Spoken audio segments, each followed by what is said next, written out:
સંસ્કૃત ભાષાનો જન્મ ભારતીય ઉપખંડોમાં થયો છે અને સંસ્કૃતને વિશ્વની પ્રથમ વાંચેલી, લખેલી અને સમજાયેલી ભાષા તરીકે દરજ્જો આપવામાં આવ્યો છે.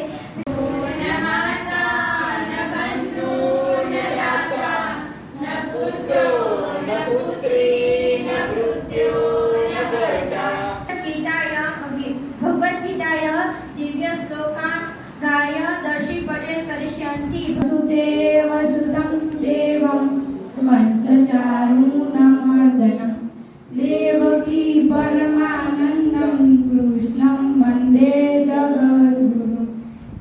राष्ट्रः युधिष्ठिरादयश्च मे गुरुवो भवन्तं विवादयन्ति पश्चात् जगद्गुरुम् अभिवादयन्.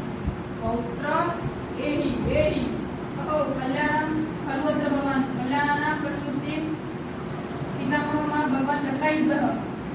इमाज्ञापयति भगवान् चक्रायुधः. न आसलेख्येन एव भवतः श्रोतव्यो जनार्दनस्य सन्देशः. अयम् अत्र भवान् धृतराष्ट्र युधिष्ठिरादयश्च मे गुरुवो भवन्तं विवादयन्ति पश्चात् घटोत्कच अभिवादये. एहि पुत्र अहो कल्याणं खलु अत्र भवान् कल्याणाम प्रसूति पितामहः भगवान् चक्रायुधः. इमाज्ञापयति भगवान् चक्रायुधः. न आसनस्थे एव भवता श्रोतव्य जनार्दनस्य सन्देशः. यदा आज्ञापयति भगवान् चक्रायुधः.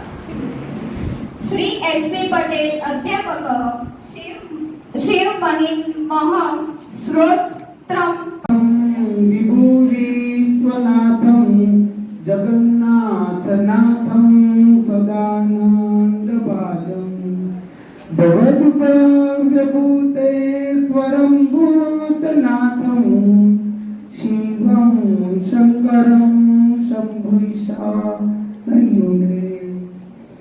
पितामाकरं मण्डनं माण्डयन्तं महामण्डलं भस्मभूषाधरन्तम् अनादिपारं અરે આ પૂજ્ય ધૃતરાષ્ટ્ર છે સોનાર્ય પુત્રોના જનક પિતામહ અભિવાદન કરું છું. નહીં આ તો સંભ્રમ થયો. યુધિષ્ઠિર જેવા મારા પુરુષનો આપણને પ્રણામ કરે છે. પછી હું ઘટોત્કચ આપણને અભિવાદન કરું છું. અરે આપ શ્રી તો કલ્યાણકારી છો. ભગવાન શ્રી ચક્રપાણીએ કલ્યાણરૂપ વસ્તુના ઉદ્ભવ સ્થાન પર આપ પિતામહને કહ્યું છે. ભગવાન શ્રી કૃષ્ણે મારી માટે શું સંદેશ આપ્યો છે? નહીં આસન प्रोक्तं शिलालिखितम् अक्षरम् असिद्ध सबधेन अपि जले लिखितम् अक्षरम्. अर्थात સજ્જનો દ્વારા રમતમાં કહેવાયેલું પર પથ્થર પર લખેલા અક્ષર જેવું હોય છે, જ્યારે દુર્જનો દ્વારા સોગંદ વડે કહેવાયેલું પર પાણી પર લખેલ અક્ષર જેવું હોય છે. આ સુભાષિત આશુતોષ શશાંક શેખર ચંદ્રમૌલિ ચિદંબરા કોટિ કોટિ પ્રણામ શંભુ કોટિ નમન દિગંબરા. वन्दे देव उमापतिं सुरगुरुं वन्दे जगत्कारणं वन्दे